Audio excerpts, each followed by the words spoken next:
Also, good morning. Thank you guys for having me. I appreciate you. And yeah, like he said, my story in Ukraine is a little unconventional, but to me it is, I would say, probably the greatest adventure of my life.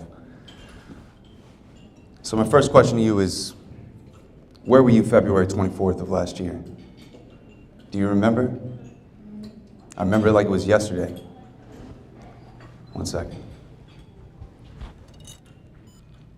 It would help if I recorded it. He likes gadgets just like I do.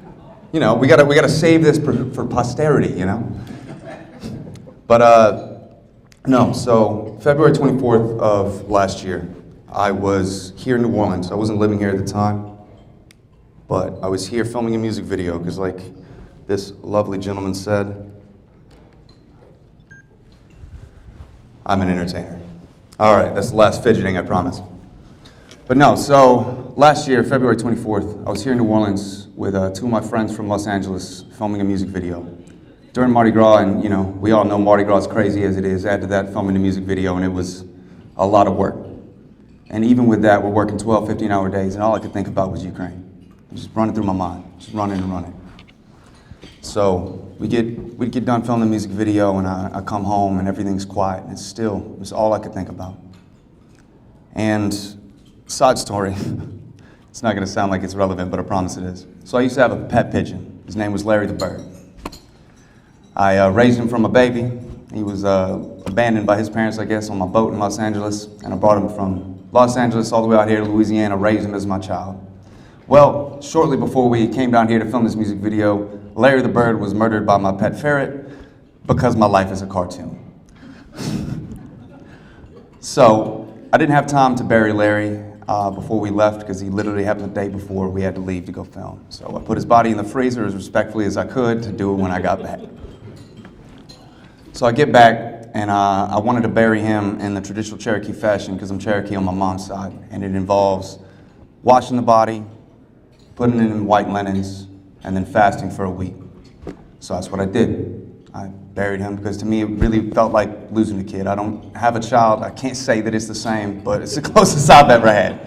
It really felt like losing a loved one. And so I wanted to give him respectfully, give him, you know, a respectful goodbye. So I do that and I start fasting and I come back down here to New Orleans to help my dad. And in that quiet where I was stone cold sober, no food, and probably the most clear-headed I've ever been, I really had that conversation with myself. It's like, am I really willing to go put myself on the line, go fight a war for another country ain't mine? And to me, it's like, I knew I had a skill set that could help bring other boys home. To me, it's not a choice, you understand? You all understand, we're all veterans, right? And to me, everybody in this room wrote a blank check up to and including their own life. And to me, more directly, it's like, I don't know about y'all, I joined the Navy to fight for freedom, to fight for what's right. And to me, whether it's Ukraine or America, it's like they didn't ask for this war any more than we did. I had to do it. So I started making plans. I reached out, found a group online, and reached out to them. They vetted me, and I ended up getting put in charge of the sixth wave of this group called the Norman Brigade. And I thought it was very serendipitous because my company is called Smoke Team 6. It's named after a friend of mine who passed away a few years ago. And so I thought, well, we're on the sixth wave. Smoke Team 6 must be fate, right?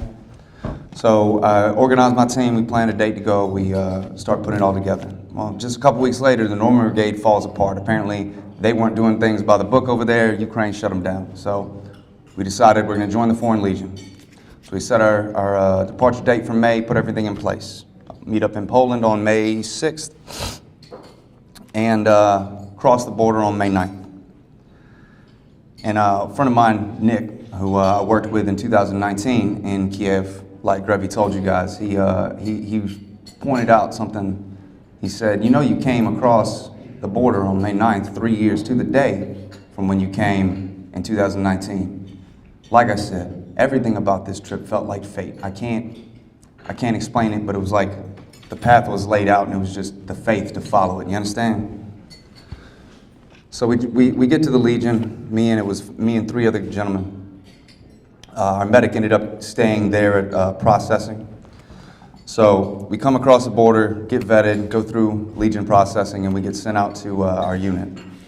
And we're out there, as I'm sure many of you could expect, it was a lot of hurry up and wait. You know, hurry up, get there, sit down for a little bit. Hurry up, get down, sit down for a little bit. And we're out there with our platoon and saw a couple things the first day that were a little concerning. No trigger discipline, no muzzle discipline, things that, you know, we're about to go fight a war should be, you would think, priority number one, basic safety of those around us, right? But not the case. So I had a conference with my team, and I laid out my concerns. I said, guys, I don't know about you guys. I said, I know what my skill sets are. I said, I didn't come over here to be thrown in as cannon fodder because, as frankly as I can put it, a lot of them dudes in the Legion shouldn't have been there. A lot of those dudes are little to no prior military experience. And I've met a lot of good people in the Legion, but the training was sparse. So I had to make the decision, do I stay here or do I put my skill sets to better use? And to me, I had to have faith. It's like I knew in my gut, and I was like, it's in the right move. So I resigned my position with the Legion, and I reached out to all my contacts that I had in country, laid out all my skill sets like Grevy showed you guys, all the training I had, and put out the fact that I was a videographer because I had all my equipment with me. And from there, I left Yavoriv, which is in the very western part of the country, took a bus to Lviv, from there took a train out to Kiev. So 15 hours later, I'm in the middle of a country that I barely speak the language of. Only person I know is halfway across a city I am unfamiliar with. And at every moment where I felt unsure, or every moment where my mettle was tested, it was like a little bit of like a sign, an existential sign, so to speak. Like I get to the train station in Lviv, which is like the main city in the western part of Ukraine. And I'm just walking, you know, carrying 100 plus pounds of gear. Random dude just helps me bring my gear all the way to the train station. And then helps me buy the ticket, because I can speak a little Ukrainian. I'm not trying to buy a train ticket in Ukrainian. That's two different things. So he helps me get the train ticket, and as I'm waiting for my train, I meet two other soldiers.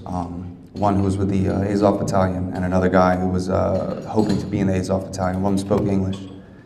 And we're having a conversation, telling about what I'd just been through with the Legion, and both of them were, apparently how unprepared the Legion is fairly well known in Ukraine, but they didn't let us know ahead of time, you know? But, so they told me, they're like, you probably made the right decision. So we get to Kiev, still don't know where I'm going yet, haven't heard back from any of my contacts, but I'm just like, trusting the process, you know? So about a week later, I hear back from this gentleman, Josh. He hits me up, he says, hey, I heard you have XYZ qualifications. I'm out here teaching close quarter combat out near Kharkiv in the very eastern part of the country, on the other side of the country. He said, but I heard you're a videographer, I heard you're a photographer, is what he said. I said, well, I do a little bit of videography, I do a couple pictures, but mostly video. He said, that's what I need you for. I said, all right, bet, I'll be there. He said, I'll give you a call when we're ready. I said, all right. So at least now, my mind is a little calmer, because for the last week and a half before that, I'm just eating through money, wondering what my next move is. So another week goes by, he hits me up, he says, can you get on a train tomorrow? I said, yeah, of course. So we head out to Kharkiv, take the train, it's like a 5-hour train ride. And from there, it's about a 2-hour drive to the village we ended up at. So Josh, the other trainer, so I get off the train station, I'm just sitting there waiting. I'll show you a picture of this in a minute.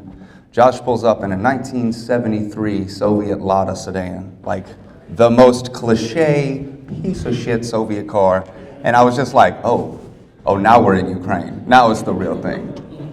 And it was legitimately, it was surreal. It was like something out of a movie. So he pulls up, we hop in, waiting on our interpreter who was arriving the same day. And we take the ride over to the village. The village was called Kozivska. It was a really small village, probably, I don't know how many miles or kilometers, but it was about an hour and a half drive southwest back from Kharkiv.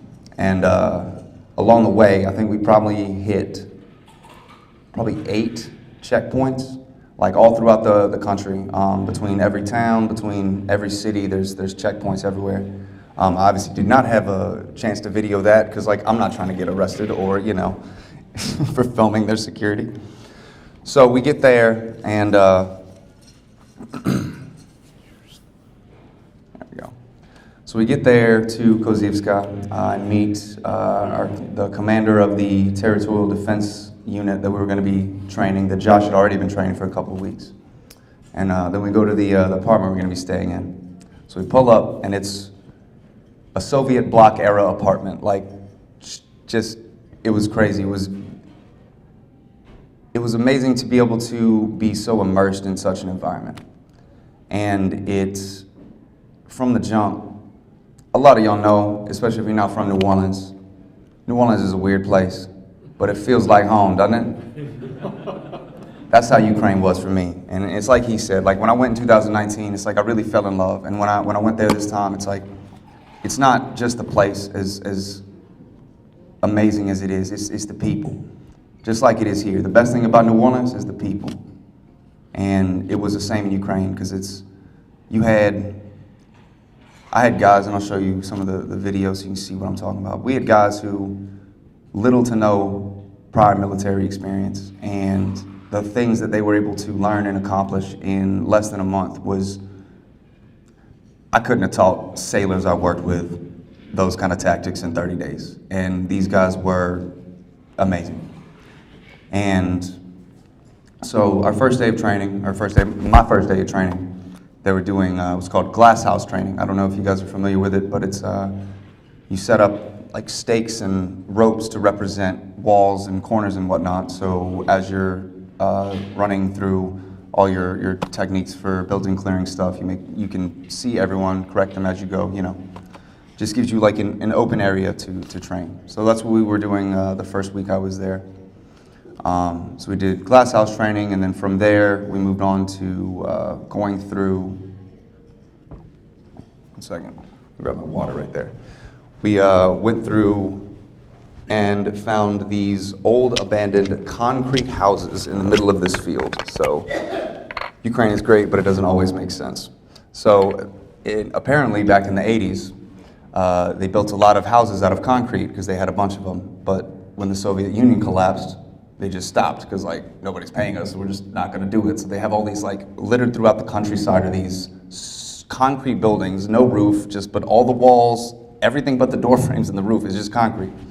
So we started doing training in there, so it's a little more realistic, And we filmed a video for that as well. So we do all our training. It was everything from in the classroom we had. They did mine training, RPG training. This was not taught by me. It's so far outside of my specialty. But, yeah.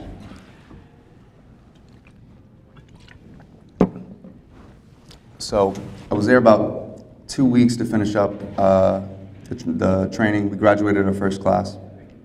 They threw the big dinner for us. It was awesome.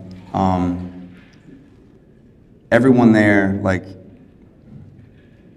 I really wish I could put into words just the heart and the spirit of these people. You had people who, were farmers and treated simple people, I don't mean that with any negativity, but just common people, right? And it's just treated me and my trainer and our interpreter and all of us that had never been there before like we were family. And it's, not to keep hitting the same point, but that's really how it felt. And just good dudes. So we finish up the training, and this is 3 days before we're set to have this big luncheon. And Josh and I talked about filming a promotional video, like film it like it was a short film. But, real training, real tactics, like to showcase to their superiors what they'd have been doing to get more funding. So 3 days before the graduation ceremony, Josh goes, "Oh, hey, are you still down to do that video so we can send it to their superiors?" I was like, "Oh yeah, of course." He goes, "Cool. Do you think you can have it ready by tomorrow?" I was like, "Yeah, I can do that." So I had, I don't know, a little more than 12 hours maybe to come up with some kind of cohesive story, plan each of my shots, and be ready to shoot, the next afternoon, which I did. I'll show you guys the finished product. I think it came out pretty good, especially considering there was no actors, no crew. It was me and a camera and some soldiers. So we have this big graduation ceremony. They give us, both the other trainer, Josh, and myself, they gave us old, I think they were Nagant pistols, but old Soviet-era revolvers as a thank you for all the training they did. I don't have that with me because I don't know if you guys knew this, but it's very difficult to bring firearms across international borders. So when I'm able to go back, hopefully like end of this year, I'm going to try and get my paperwork finalized to bring that back. But so they gave us this pistol. They just said thank you, treated us to an amazing lunch, and I don't know if you guys knew this, but it's really rude to turn down a drink when a Ukrainian offers it to you. So like, it was a long lunch, you understand? It was a long lunch, a good lunch, but it was a long lunch. So we graduate our first class, and next day our interpreter has to go back, so we take him up to the train station. And then the commander of our unit, he asked me and Josh, he goes, "Hey, what do you guys want to do, for fun tomorrow?" I'm like, "I don't know.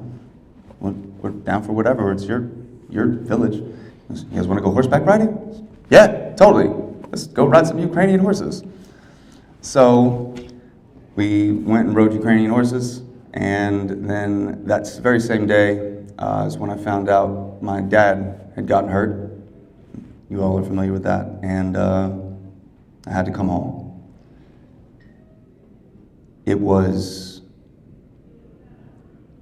less than a month, and it genuinely felt like I lived a decade of life experience. And I just can't, to me, there's no other better ending point than to speak on the heart and the soul of the Ukrainian people. Everyone, from the oldest little lady, like multiple times we had people come up just out of nowhere and just say thank you and give us meals. And you had stories of all these common people donating their funds, donating their, donating pieces of metal so that in the beginning of the war, when there was no body armor, some soldiers could have some kind of protection. And I've never seen such cohesion. I've never seen such strength. And I've never seen such spirit. So, to me, the best way to end this would be what they say, which is Slava Ukraini, which is glory to Ukraine. And I'll say it again, and you guys' response is Gerom Slava, which is glory to heroes. Slava Ukraini. Gerom Slava. All right, one more time. Slava Ukraini. Very good. Thank you guys for having me. Thank you guys for listening. And thanks for the American Legion.